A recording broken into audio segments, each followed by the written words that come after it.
Assalamualaikum warahmatullahi wabarakatuh. Pada video kali ini, kita akan membahas tentang perbincangan Allah Subhanahu wa Ta'ala dengan akal dan nafsu. Juga kisah singkat penuh hikmah tentang malaikat Jibril ketika diperlihatkan surga dan neraka oleh Allah Subhanahu wa Ta'ala, yang mana penciptaan surga dan neraka berkaitan erat dengan hawa nafsu. Serta kita juga akan membahas cara mengendalikan nafsu syahwat. Dan tahukah kalian bahwa memang pernah ada suatu riwayat yang mengisahkan tentang perbincangan Allah Subhanahu wa Ta'ala dengan akal dan juga nafsu. Konon dikabarkan setelah Allah Subhanahu wa Ta'ala menciptakan akal dan nafsu, maka Allah Subhanahu wa Ta'ala bertanya kepada mereka berdua. Lantas pertanyaan apakah itu? Dan bagaimana jawaban dari akal dan nafsu itu? Dan yang pertama, mari kita bahas tentang perbincangan Allah Subhanahu wa Ta'ala dengan akal dan nafsu. Dan perbincangan ini dikutip dari kitab Tanbihul Ghafilin dan Durratun Nasihin. Ketika Allah Subhanahu wa Ta'ala menciptakan akal, maka kemudian Allah Subhanahu wa Ta'ala berfirman kepada akal, "Wahai akal, menghadaplah engkau." Maka akal pun menghadap kepada Allah Subhanahu wa Ta'ala. Kemudian Allah Subhanahu wa Ta'ala berfirman kepadanya, "Wahai akal, berbaliklah engkau." Lalu akal pun berbalik. Kemudian Allah berfirman lagi kepadanya, "Wahai akal, siapakah aku?"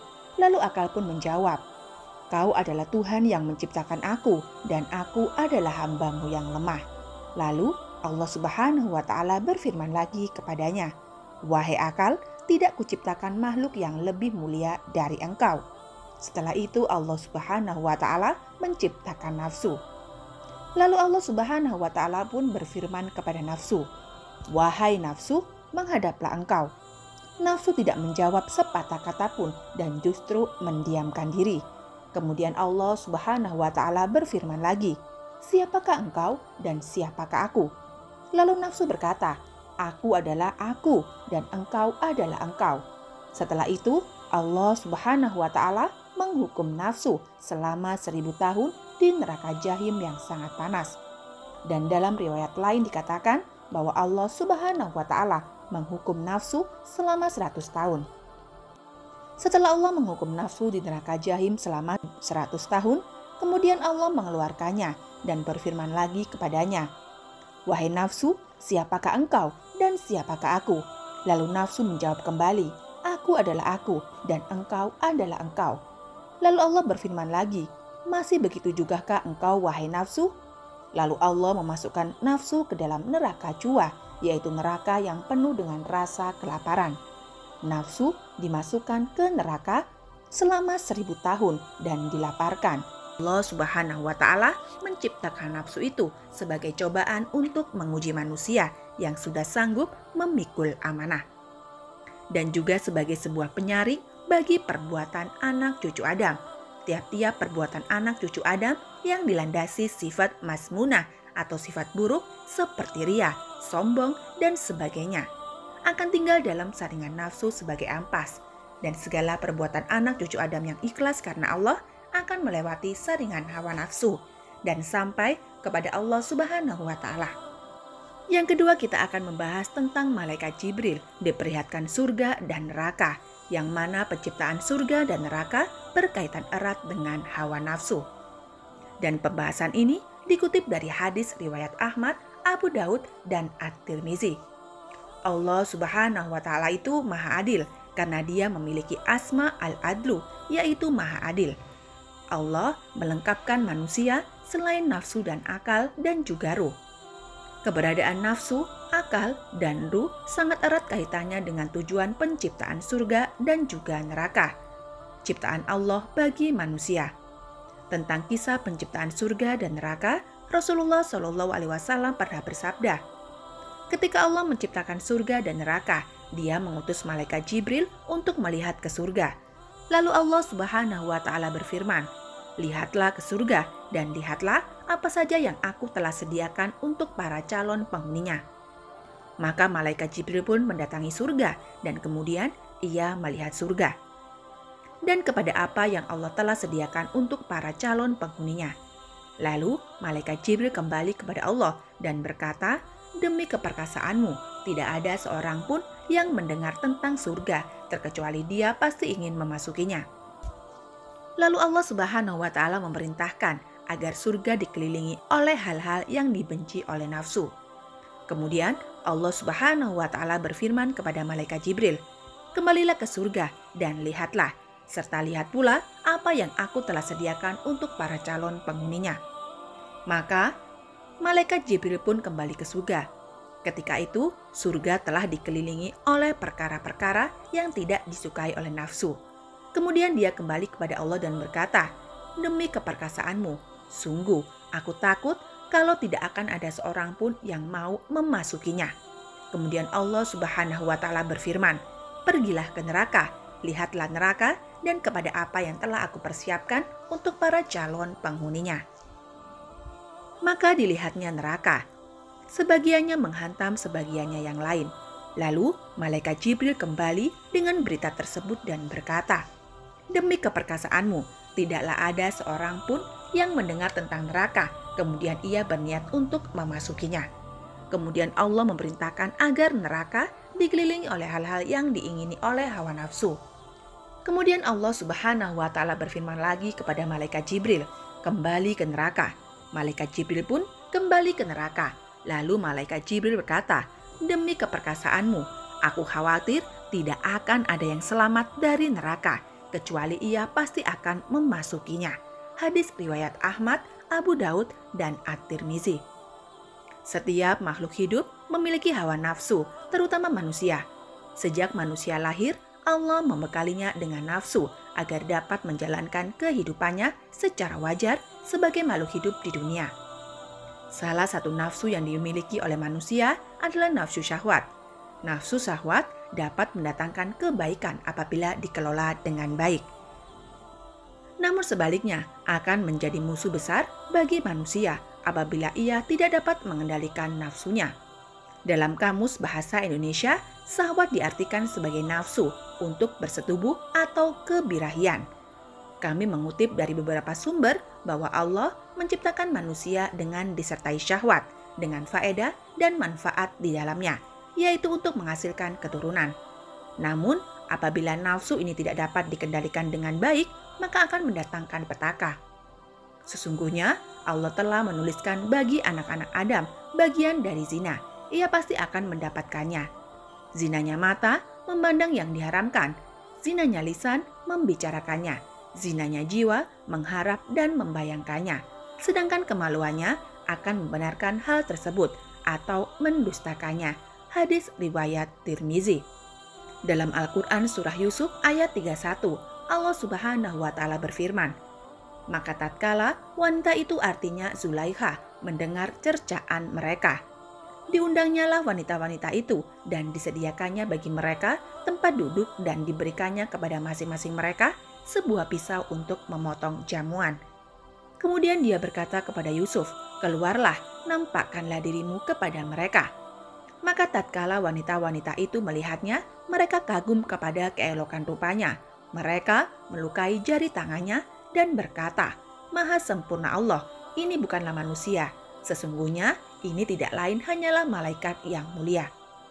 Dalam kisah Nabi Yusuf alaihissalam, meskipun beliau dicintai dan disukai oleh banyak wanita karena ketampanannya, Nabi Yusuf tidak serta-merta mengikuti nafsu syahwatnya untuk meladeni wanita-wanita tersebut. Berkat ketaatannya kepada Allah, Nabi Yusuf pun memohon agar dijauhkan dari segala perbuatan buruk karena nafsunya.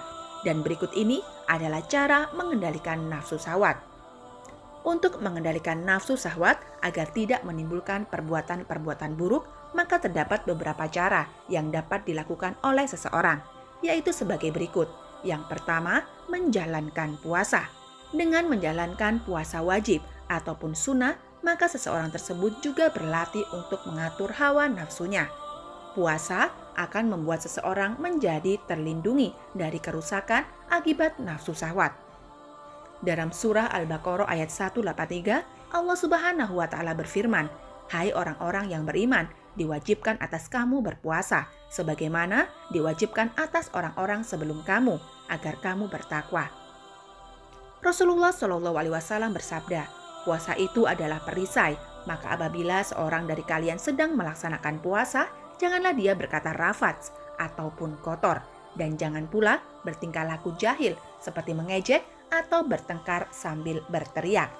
Jika ada orang lain yang mengajaknya berkelahi atau menghinanya, maka hendaklah dia mengatakan, aku orang yang sedang berpuasa.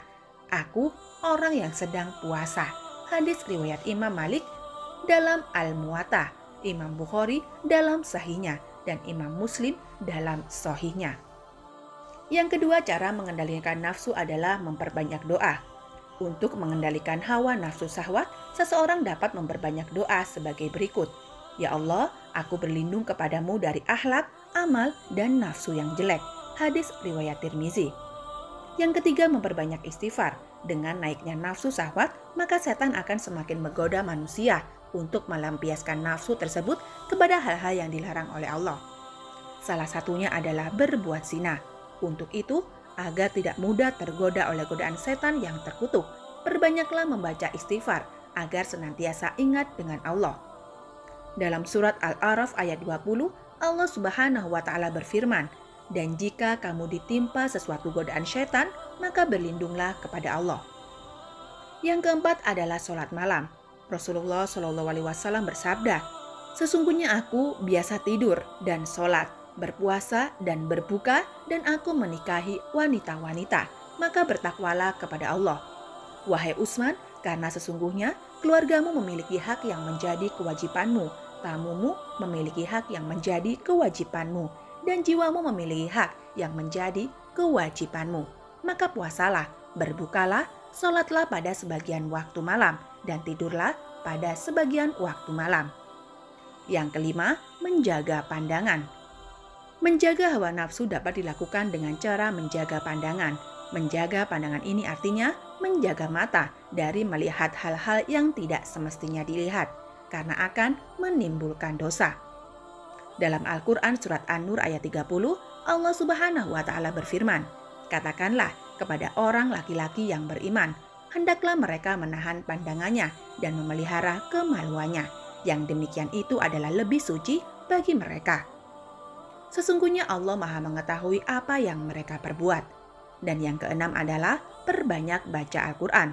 Allah Subhanahu wa Ta'ala berfirman dalam surat Ar-Ra'd ayat 37, dan demikianlah kami telah menurunkan Al-Quran itu sebagai peraturan yang benar dalam bahasa Arab, dan seandainya kamu mengikuti hawa nafsu mereka, setelah datang pengetahuan kepadamu, maka sekali-kali tidak ada pelindung dan pemelihara bagimu terhadap siksa Allah.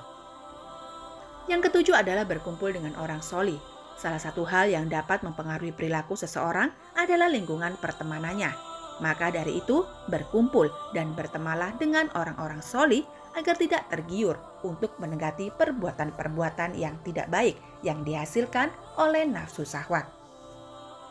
Yang kedelapan adalah menikah. Salah satu cara agar nafsu syahwat dapat digunakan secara positif dan justru mendapatkan pahala adalah dengan menikah. Rasulullah bersabda, wahai para pemuda, barang siapa di antara kalian yang mampu menikah, maka menikahlah, karena menikah lebih dapat menahan pandangan dan lebih memelihara kemaluan. Dan barang siapa yang tidak mampu, maka hendaklah ia berpuasa, karena berpuasa dapat menekan syahwatnya. Artinya sebagai tameng. Hadis riwayat Bukhari. Yang kesembilan adalah mencintai Allah dan Rasul dengan tulus.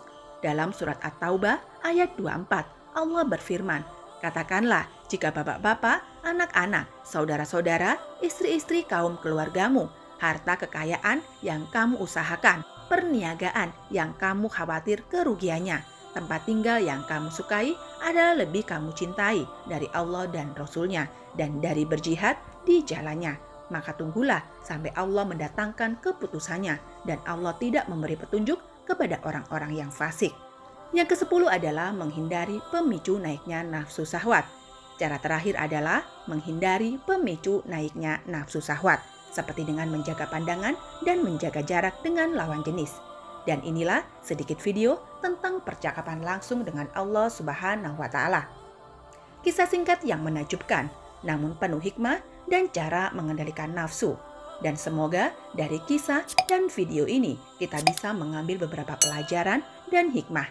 Dan juga mudah-mudahan video ini bermanfaat bagi kita semua. Amin amin ya rabbal alamin. Wallahu a'lam bishawab. Wassalamualaikum warahmatullahi wabarakatuh.